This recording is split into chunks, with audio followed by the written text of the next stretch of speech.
Social Cultural Theory by Lev Vygotsky. Maadjong adlaw mga kasok estudyante. My name is John P. Plantinas from DSED Sockstad 1-E.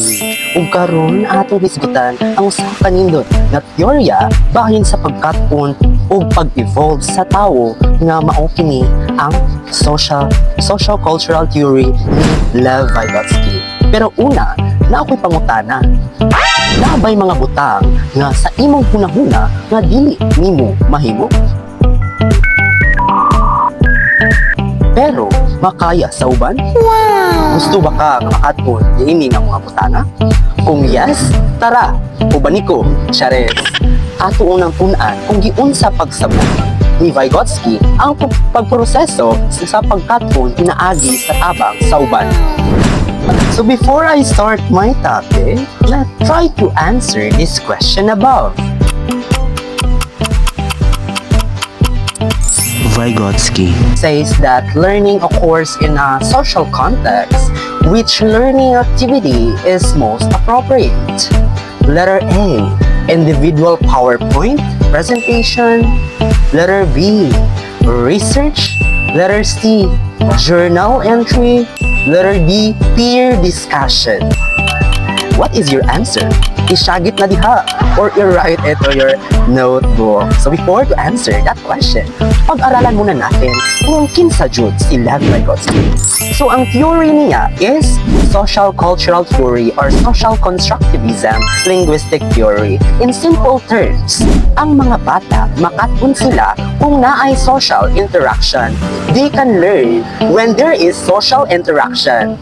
When kung sila makipag-socialize sila sa ubang tao ug they have a guidance and makatun sila in that way.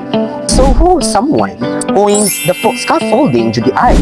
Remember, si Jerome Bruner ang nag-coin sa scaffolding.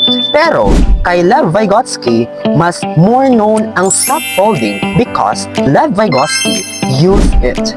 Because when we say scaffolding, ang pagsabot sa scaffolding JDI is kay assistant o tabang or giya.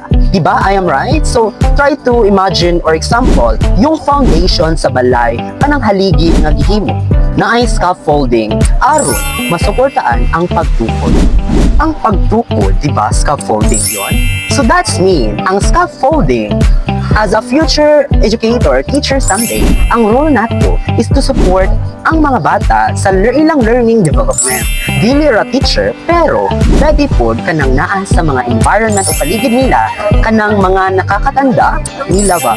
And that is scaffolding. Again, scaffolding is to support, guidance. Yan ang meaning ng scaffolding. Very easy, no? So for example, ang bata kay nagtuon sa pagsulat sa iyang ngalan. Sa sinugdanan, ang teacher magunit sa iyang kablo ug motudlo unsaon pagsulat sa letter. Human pila ka adlaw, hinay-hinay na nga biyaan sa teacher hangtod siya makasulat na siya ra isa. Kana nga proseso mao ang scaffolding. And here at the side, natay gitawag og ZPD or the Zone of Proximal Development and the ZAD or the Zone of Achieved Development. So when we say ZPD, kaya buhaton sa estudyante, pero naay guidance or giya. Ibig sabihin, kaya niya buhaton ang isang mga bagay o buta, pero dapat naay nag-guide niya o nagsuporta niya. And that is ZPD or the Zone of Proximal Development. ZAD or the Zone of Achieved Development where the learner is right now. So ibig sabihin, kaya na ni learner o estudyante mag-inusara gawin ang isang mga bagay-bagay or buta. So for example, halimbawa sa scaffolding, kani dili pa kaya maablihan ni learner o estudyante and then ikaw gusto mo siyang tabangan or tulungan, di ba? Scaffolding ang tawag doon. Dapat kung gusto mo siyang tulungan or tabangan para nga maabli ni siya, dapat gamay ra imong abrihan. Then hayaan mo na siya or pasagdian na nimo siya na magbuhat hangtod ma-apply niya and maabli hangtod ikahuman niya. So ang gibuhat nako dire is scaffolding, wala na kong human. Kailangan sila jud ang magtatapos or muhuman sa activity.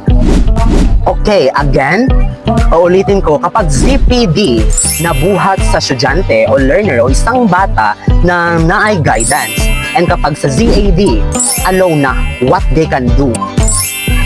So for example, number 2, pananglitan ang lolo nimo nagtudlo og pagbike kani. Ang lolo mao ang more knowledgeable other or MKO. Ang apo siya ang learner sa zone of proximal development. Samtang ginagiya siya, tabangan siya sa iyang lolo, gihawiran ang likod sa bike ug gihatagan og instruction hinay-hinay nga nakatun siya nga magbalanse hangtod makasakay na siya nga ug magpadagan siya nga mag-inusara. So what are the differences again? Scaffolding, pamaagi sa pagtabang sa bata aron makatun. Sa ZPD, makabuhat ang bata basta tabangan. Sa ZAD, makabuhat na ang bata nga siyara. Independent na yung bata. So balik ta diri. Vygotsky say that learning occurs in social context. Which learning activity is most appropriate? Letter A, individual PowerPoint presentation. Letter B, research.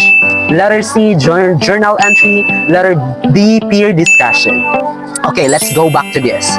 This is just elimination lang. Individual research, journal, na ay social context ba? So don't argue to me too much da. Because basin mo anak mo nga research by group siya. So look at letter D. Peer discussion. Peer, there's have social interaction na ay social context. So the answer is letter D. So, tungod sa teorya ni Vygotsky, daghang mga magtutudlo sa eskwelahan or karon ang nagamit sa iyang mga idea sa classroom nga makita nato like group activities, peer tutoring, mentoring, feedbacking or modeling.